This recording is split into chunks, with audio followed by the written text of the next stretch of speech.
भगवान के चरणों में प्रणाम किया, स्तुति की। श्रीमद् रामचरितमानस में तो ये वर्णन है कि भगवान ने अहिल्या का उद्धार किया और अहिल्या ने भगवान के चरणों में प्रणाम किया। परसत पद पावन शोक न सावन प्रकट भई तप कुंज सही। और अहिल्या ने भगवान के चरणों में प्रणाम किया। लेकिन महर्षि वाल्मीकि लिखते हैं कि भगवान ज्यों ही अहिल्या के आश्रम में कुटिया में प्रविष्ट होते हैं, भगवान के दर्शन मात्र से ही अहिल्या शाप मुक्त होकर के अपने रूप में प्रकट हो गई। और जब अहिल्या अपने रूप में प्रकट हो गई तो भगवान श्री राम और कुमार लक्ष्मण ने अहिल्या के चरणों में प्रणाम किया। अहिल्या के चरणों में क्यों? वे अहिल्या ब्राह्मणी है, ऋषि पत्नी है और भगवान मर्यादा पुरुषोत्तम है। मर्यादा का पालन करते हुए भगवान ने अहिल्या के चरणों में प्रणाम किया। राघवौ तु तदा तस्याः पादौ जगहतुर्मुदा। प्रसन्नता पूर्वक भगवान श्री राम और कुमार लक्ष्मण ने अहिल्या के चरणों में प्रणाम किया। एक तो ऋषि पत्नी है और दूसरे अहिल्या पंच कन्याओं में एक है। अहिल्या, मंदोदरी, तारा, कुंती, द्रौपदी, ये 5 कन्याएं ऐसी विलक्षण हैं कि इनके स्मरण मात्र से जीव के पाप नष्ट हो जाते हैं। तो अहिल्या के चरणों में भगवान ने प्रणाम किया और फिर अहिल्या ने भगवान का आतिथ्य किया।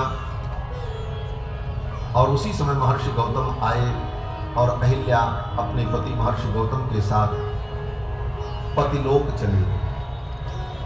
गोस्वामी तुलसीदास जी महाराज कहते हैं, तुलसी जिनकी धूरी परसि अहिल्या तरी।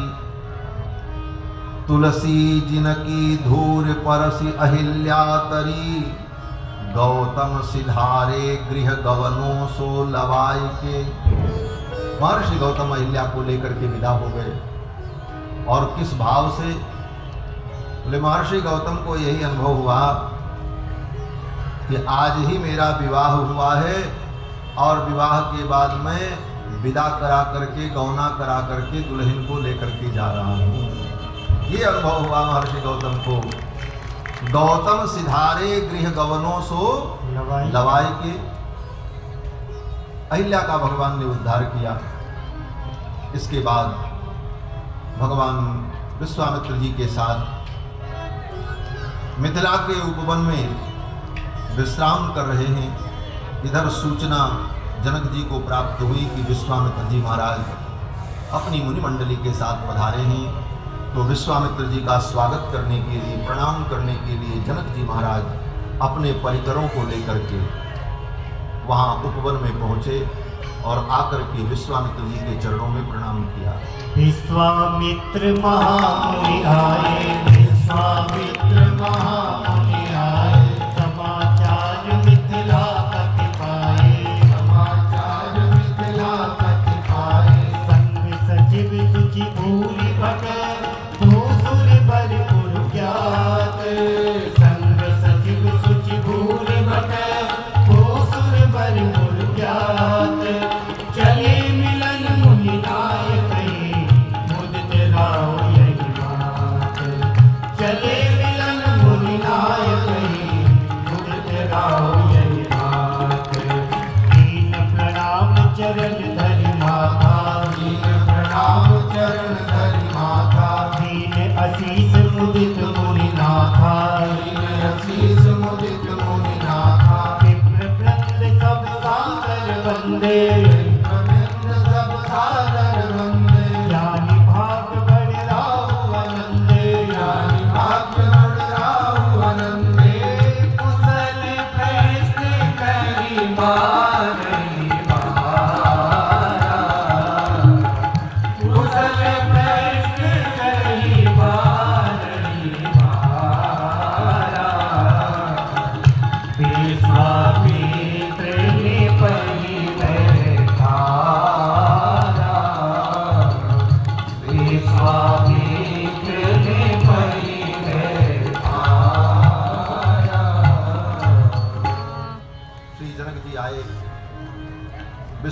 जी के चरणों में प्रणाम किया।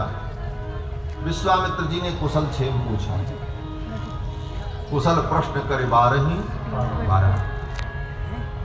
जनक जी ने विश्वामित्र जी से कुशल नहीं पूछा, विश्वामित्र जी ने जनक जी से पूछा। कुशल प्रश्न करे 12। सबसे कुशल प्रश्न नहीं पूछना चाहिए, और विशेष रूप से बड़ों का कुशल नहीं पूछना चाहिए। अपने से जो श्रेष्ठ हैं, पूज्य हैं, वंदनीय हैं, उनके चरणों में प्रणाम करो, वो तुम्हारा कुशल पूछे। तुम उनका कुशल पूछो, ये अधिकार तुम्हारा नहीं, ये मर्यादा नहीं। आजकल लोग गुरुजी लोगों से, अपने आचार्यों से भी पूछते हैं, महाराज आप ठीक हैं? अरे वो तुमसे पूछे तुम ठीक हो, वो तो ठीक ही है। अगर वो ठीक नहीं है तो तुम करोगे क्या? हाँ, तुम ठीक नहीं हो तो आशीर्वाद देंगे, वो तुम ठीक हो जाओगे, लेकिन अगर वो ठीक नहीं है तो तुम क्या कर सकते? इसलिए अवर व्यक्ति को, श्रेष्ठ व्यक्ति का कुशल पूछना ये शिष्टाचार नहीं माना जाता हमारे। और भागवत में तो वर्णन भी है, जब सनकादिक आए तो पृथु जी महाराज ने क्या कहा? वो भवत सुकुशल प्रश्न आत्मा रामोपि नेष्यते। आप जैसे महापुरुषों से कुशल पूछना ये उचित नहीं है। भवत सुकुशल प्रश्न, जो आत्मा राम है, पूर्ण काम परम निष्काम है, उनका कुशल हम क्या पूछेंगे? उनके तो दर्शन से हमारा कुशल होगा, हमारा कल्याण। विश्वामित्र जी ने कुशल क्षेम पूछा, और उस समय भगवान श्री राम और कुमार लक्ष्मण दोनों भाई बगल के बगीचे में घूमने चले गए। जनक जी अपने परिकरों के सहित जब आए, गुरुदेव के चरणों में प्रणाम किया, बैठ गए, चर्चा होने लगी। तब तक राम जी को आहट मिली कि गुरुदेव के पास कुछ लोग आए। हो सकता है गुरुजी हमारा स्मरण कर रहे हो, कोई आवश्यकता हो, चलना चाहिए। भगवान राम और कुमार लक्ष्मण दोनों वाटिका से घूम करके आए गुरुदेव के पास, तो विश्वामित्र जी ने उनको अपने बगल में बैठाया। तेहि अवसर आए दो भाई, तेहि अवसर आए दो भाई, कई रहे थे घर फुलवाई, कई रहे थे घर फुलवाई, श्याम गौर मृदु बरस किशोरा, श्याम गौर